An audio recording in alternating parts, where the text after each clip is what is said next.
Sino naglagay? Ikaw? Nilibog mo eh. Masaway ka?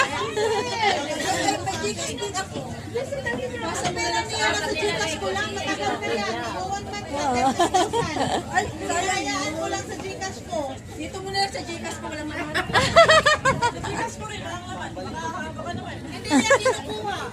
Baka naman, sa Gcash ko, walang laman. Mapira na yan kasi si leader, kaya hindi na yan kinukuha. Kaya dito mo na lang sa akin yung pasok. I-connect mo muna ito sa iyo, FDR. Parang kasi wala internet to eh.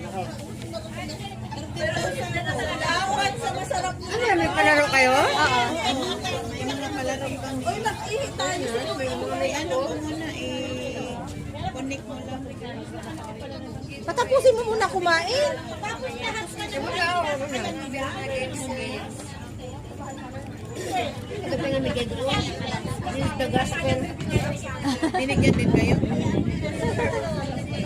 Kasi kung kailangan of meat, food, hindi ko alam kung saan yung food sa dito. Hindi mo alam, sa G-Crypto. Hindi alam na nasa Gcash ko na nga. Kung hindi ko ka ng pera sa Gcash ko, di mo na Bakit? code verification kasi nag-update. Hindi siya mag-set sa cellphone ko kasi na-delete yung banking account ko. Malakas yung banking account kasi sa China.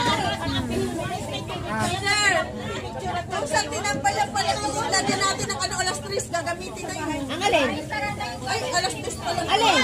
Yung pinatungo natin ng gamit. Alas 3? Okay, okay. Uy, kanta mo na kayo. Kanta ka naman. Christmas. Nakakanta kami. Kasi ang ganda, i-video ko. May mauna na sa inyo para may bantay na doon. Password. Hawakan mo. Bad zero.